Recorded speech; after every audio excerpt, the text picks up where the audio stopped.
Wolfheart, you don't have to play the game. Nobody's forcing you to play it or spend any money. Idiot, wake the f up. The whole gaming industry is turning into this.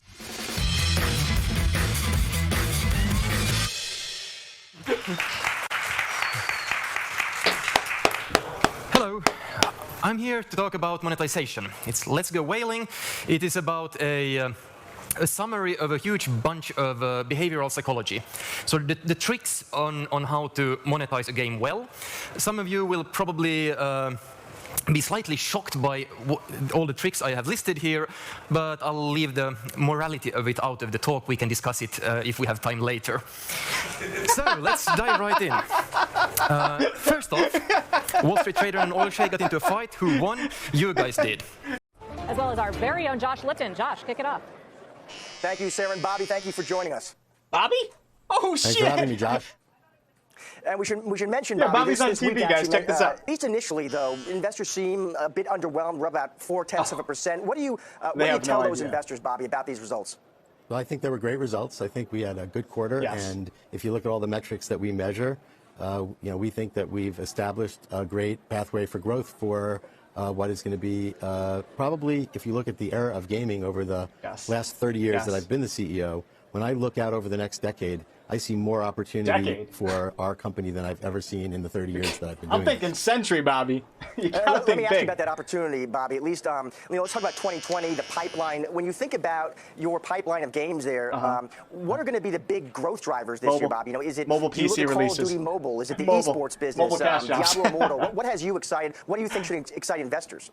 Well, I think if you look across our franchises, a lot of our franchises have never actually been on mobile devices before.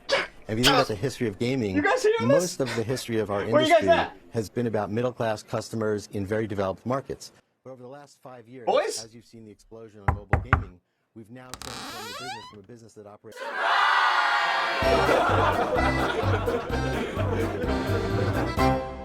In today's video, I'm going to dive a bit into a presentation that goes over spicy monetization tricks that companies use in their video games. And this particular conference took place at the Pocket Gamer Conference in 2016, and the speaker is the CEO of a company called TribeFlame, and you guessed it, that company specializes in mobile and tablet games, but this video is relevant to the gaming industry as a whole. I'll leave a link to the original video below if you'd like to watch it. I guess we'll start here. But I'll leave the morality of it out of the talk. We can discuss it if we have time later.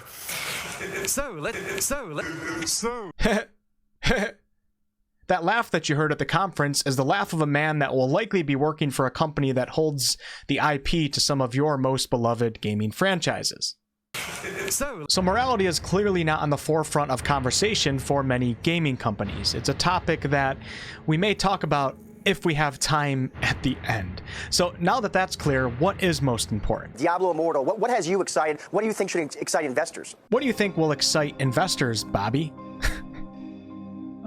What do you think will excite gamers?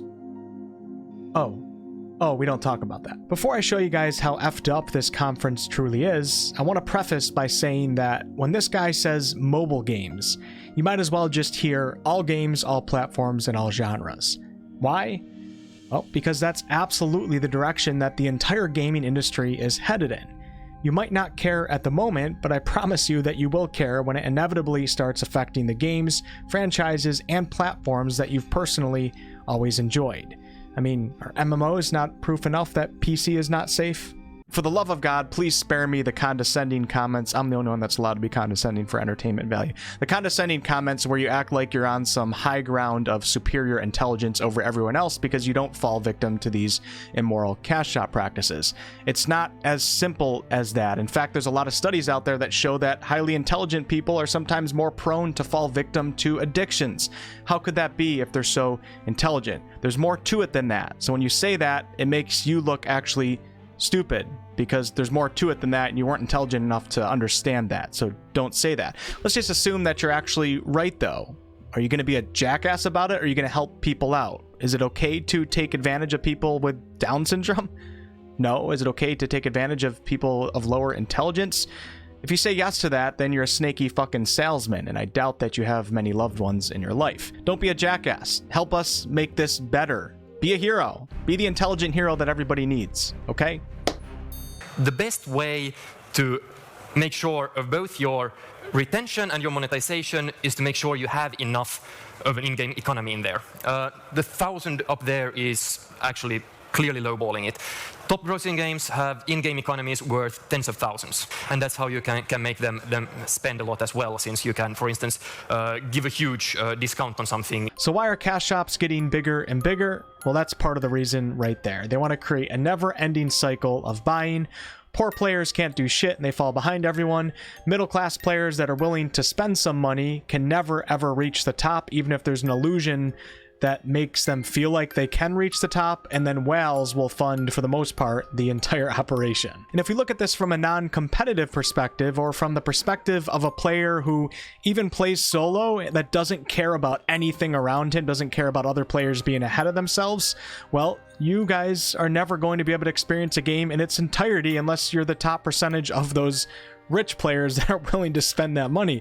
Buying a game and then getting the entire game and getting a full experience, those days are going away. And like I said, even if you think it doesn't matter to you right now because you don't care about Diablo Immortal or whatever phone games are out there, it's coming your way. It's coming. Fucking wake up. Now, if we look at this from a monetization perspective, the hook is where you put up an icebreaker. You want to give a really, really good deal, something that's a no-brainer. You would be crazy to turn it down as a player. 800% extra value? 99 cents? Shit. The reason to give a really good deal up front is by making people spend up front, they are also emotionally committing to your game, their retention will go up. The first spend is, it breaks the ice, then they think of themselves as spenders in the game. It's okay for me to spend in the game. Lots of people are otherwise have this wall up, I will never pay for a mobile game. So you need to break the wall first. So their main goal is to break that wall. It's not to give you a really good deal on something. Just try to recognize it when you see it. Most of the time it's misleading or it's highly deceptive. The habit is like main meat of the game. This is where you sell the faster progress, as we just discussed. And the hobby is for the guys who have already maxed out. They're the guys who have all of their Clash of Clans building at the max level. So you can no longer sell progress to them, you have to sell consumables. This is also where you get basically unlimited upper spend. So hook the player, form a habit out of them playing and also spending, and have them emotionally invest themselves in the game by using deceptive practices, and then make it so they can never actually spend enough to actually complete the full game. Like, you can never get the full worth out of the game for the most part. 99.9% of players. This is what the gaming industry is becoming. I thought we kind of agreed that games are worth anywhere from 50 cents upwards to 60, 70 US dollars. Now, games of lesser quality are somehow worth hundreds of thousands of dollars per player? What the fuck? So let's go down into some of these more tricks. Gachas. Who hasn't heard of gachas? These are great for again, both monetization and retention, because people like the lottery part of it. It's really a lot more exciting, and you get more content because people cannot immediately progress to the stuff they want. They have to keep trying a few times. So it really takes like 5 times as long to get the collection that they need compared to just progressing and collecting soft currency and buying it straight off. So games that have gacha mechanics, which there's a lot of them, including Diablo Immortal, are gambling. I think we all know this, right? So why aren't they labeled as gambling games? Why isn't there a strict verification process that players have to go through in order to play the game in the first place? These are not just MMOs or RPGs or whatever, they're gambling games, and it needs to be labeled as so, and it should probably also be illegal depending on which country you're playing in, such as the Netherlands and Belgium. Players cannot play Diablo Immortal due to loot box laws. Then think about how you want to get to your millions. Do you go the king route of having a huge volume of players and a fairly modest lifetime value for each spender? Or do you go the machine zone route of having a very hardcore game that like 95% of the population is going to look like, what is that? But the 5% that actually do play it, they will spend a lot. So most of the games that we play probably fall into that second category, the more hardcore games, because we like, in-depth character systems, a lot of social dynamics, some complexity behind the game. These are games that we play because of our passion. Most of us don't really care about the Candy Crushes because it doesn't personally affect us. But now it is affecting us as more and more of our favorite types of games go into that 5% category that guy mentioned. Diablo franchise, for example. Diablo Immortal might be designed as a mobile game, but do you really think Diablo 4 is going to bring us back to the good old days?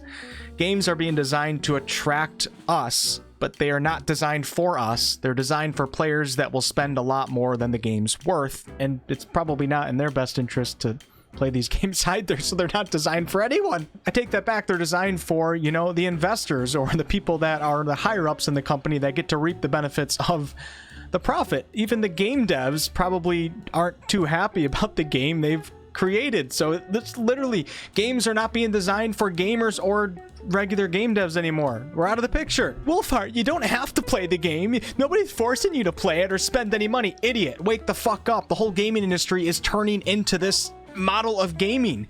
There's still some left, and we're going to cherish those companies. Shout out to Larian Studios with Baldur's Gate 3. Very freaking excited. But the whole industry is heading that way. We already see it with MMOs over the past 10 years or so, and it's starting to go into other genres, so stop saying that. Hot State. There's an excellent book about behavioral psychology called Thinking Fast and Slow. This is the fast thinking. I'm telling you that the fast thinking mode is what you want. The slow thinking is your analytical brain. Our brain works in these two modes, and starting the analytical part of your brain is too much to ask for a spend. These guys have it down to a freaking science exactly what mode they want your brain to be in when they try to have you purchase something. In this case, they're saying that they want your brain to be fast thinking, and how companies can do this is they can offer a product that a player knows will be of immediate use to them. So not a product that they have to, you know, think about and analyze, something that can be immediately useful. Think about this stuff while you guys are playing games, even games that you respect and still think that are good that have cash shops. Think about this when they pop up in front of you. We want to be able to recognize these things. I think awareness could go a long way, I guess, in somehow possibly making gaming better. A very clear example of this in Diablo Immortal is right here. This player finished the story mission, and then for 99 cents they can get more loot. Very quick and easy to understand. You don't have to analyze instantly. You know you're getting more loot. It's going to benefit you right away. Loss aversion. This is people are much more attached to the stuff they have than an equal amount of things that they can gain. In games, you can apply this by giving people stuff that feels is in their pocket, and then threaten to take it away unless they pay up. Keep an eye out for it. Office and scarcity plays into the loss aversion. If there are rare cards up here, and you see the goblin going with his clock tick-tock, I'll take it away from you, I'll take it away from you. They are scarce, they go away. This is a brilliant way to get more. Now, obviously, these tactics and tricks have been used by industries around the globe for a very long time, but in the gaming industry, it's still relatively new in the scope of things. Now, the problem that I have with the scarcity trick here is that the scarcity is being designed around the cash shop. It's not being designed to make the game better. It ends up becoming a battle of the cash shop. Who can spend the most the quickest? And why is that fun? Well, for the majority of gamers, I don't think that is fun, is it? Anchoring is fun. Anchoring means that when we don't know the price of stuff, the first price we hear suggested for it becomes our anchor, and then we compare everything to that. So how to use this in a game? Some games, immediately when you're in the tutorial, they suggest to you, you should buy this good IAP for 50 euros or something like that. I go like, oh, that's expensive, I'll never do that. Of course, no. And I expect them to say no. Then again, I come back like a few sessions later and suggest they buy it for 15. And I'll say, that's a good value, because my anchor was at 50. Anchoring. As that man said, it's fun. It's also highly deceptive, so when you're playing games with cash shops, just try to recognize that that first price that they showed to you was a deceptive price. It's not actually worth that. In most video games, it's not worth the discount either, but you guys get what I'm saying. An example of this is when you go to a store and you pick up an item and you look at the tag and it says $79.99, but below that there's a sticker that says $19.99, and you go, holy shit, that's way lower right now. But in reality, it was never worth $79.99 in the first place. They just put that there so they could play some mind tricks on you. Social proof. This means that you should have the socially accepted way of behaving in your game should be paying. You want to tell people, for instance, when a clan member of theirs spend IAP money, you want the whole clan to know, because then that becomes the socially acceptable way of behaving. You absolutely do not want to tell them that the majority of people in your game never spend money. That's poison. Never tell them that. Never tell people the truth. Never. It's poison for your video game. Just remember that. It's poison.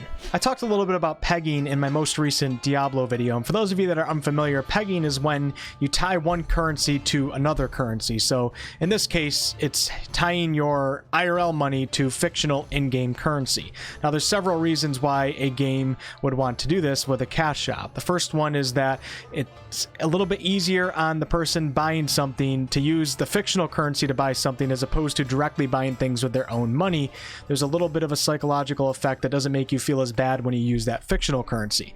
Another reason is a lot of games will have multiple in-game currencies, and I know that asmongold recently reacted to my Diablo Immortal video, and Asmon, if for some reason you watch this, I appreciate the exposure. And also thank you to all of you that came over from asmongold's Twitch or YouTube. I think I got like 700 to 1,000 subscriber boost the last couple days, more than I typically get, getting really close to 100k subscribers, so thank you guys very much for that. But Asmon talks a lot about the multiple currencies and how it can get really confusing and people end up overspending, etc. Now another reason for pegging is that they can make a lot of in-game items almost impossible to purchase for the actual value that they want them for. So in Diablo, cosmetic skins cost 1,000 eternal orbs, so there's no option to buy 1,000 eternal orbs. You either have to overspend or underspend, then you end up with leftover orbs, which has a psychological effect of you not wanting to waste those, so you buy more and then you're still left over with some, or you're a little bit short. It's just, you guys get what I'm saying with this. It's a big psychological tactic that they're using. And then this guy at this conference was talking about how pegging allows the game to broadcast when players buy things, because I'm not sure if you're allowed to broadcast if a player spends like $79.99 US, but they can broadcast that a player spending gems or eternal orbs and stuff like that. Availability means that the stuff we hear a lot about is the stuff we judge as likely to happen. Every time a clan member gets one of the rare things, you should broadcast it to all of the others, like your friend got this rare or legendary thing. Then they will judge it more likely. So what he's saying here is, for example, if there's something that's super rare in a video game, if somebody achieves that, you want to broadcast it to as many players as possible that a player received that item, because psychologically that makes everybody else want to now try for that item, even if they have a 0.0000001% chance of getting it. So if you don't broadcast it to everybody, players won't feel like they want to even go for it. But the minute that you tell everybody that somebody else got it, it has a psychological effect and gets people to start gambling. And I understand that these practices are used in our everyday lives. Everywhere that we go, we see stuff like this all the time. The problem is that it's now a big part of the gaming industry, and it's only going to get bigger unless we find a way to do something. And this is ruining video games, in my opinion. This is not why we play video games. The whole industry is shifting towards this. We're not going to have quality video games anymore. That's why this is so important. The core loop goes through the store. I have an example, hill climb racing, because it's so fantastically minimal and nice. You do your action, your in-game, your core game there, and you go straight into the meta game where you do the upgrades, and then back there. So the loop always goes through the meta stage where your store, where you're spending money. Back in my day, we used to play games, and then we would upgrade our character in the game, not in the meta. That's not how it's going to be in the future. We're going to be looped to the store constantly, which is where you'll have to make the meaningful upgrades, meaning you got to spend your money. Telling people the reason to do something makes them much more likely to actually follow through and do that. Spend because reasons. The reasons don't even have to be that good in order for this to work. Remember, there are 4 ways of progressing in games in general. You can have a skill-based game, you can have a luck-based game, you can have a game where you just progress by grinding, or you can pay to progress. Make sure that your games aren't too skill-based. I made that mistake myself. A too skill-based game, you don't get people to pay you, because there's no reason to. As the industry moves more towards these cash shop type models, well, if this guy is telling the truth here, then these companies aren't going to be incentivized to want to do skill games. They're going to take a lot of the skill out. So those of you guys that like skill-based games, I mean, I'm not really thinking about FPS. I'm more so thinking about MMOs and RPGs. Well, that genre is going to start going away. Like, we're losing quality, and we're also losing skill-based games. This is what's happening. So make sure grinding and paying are legitimate versions of progressing in the game. This guy's not done yet, though. I still have one more thing to talk about, and that is Reciprocity, which I talked a little bit about in my Diablo video. Let's hear what this jabroni has to say. Reciprocity is a very, very strong mechanic. If I give something to you, if you give something to me, I feel obliged to give something to you. This is why games give you so much free stuff, because they want you to give back with your wallet. Why even do the free version of the Battle Pass, Diablo Immortal? If all that stuff's free, you might as well just give it to us in-game. You don't have to do it through the Battle Pass. Oh wait. We just learned about Reciprocity. They want to make it look like they're giving us something, so we might end up upgrading to Battle Pass Tier 1. Well, it's back to work for me. I really appreciate you guys watching this video. Much more MMO and RPG content to come. Maybe I'll do some deeper dives into these subjects. I know that making a YouTube video is not really going to change much, but maybe this video could bring a little bit more awareness to this topic and maybe help a few of you recognize these tactics when they pop up in your face when you're playing these bullshit games. And yeah, what the fuck you looking at? I'll catch you guys in the next one.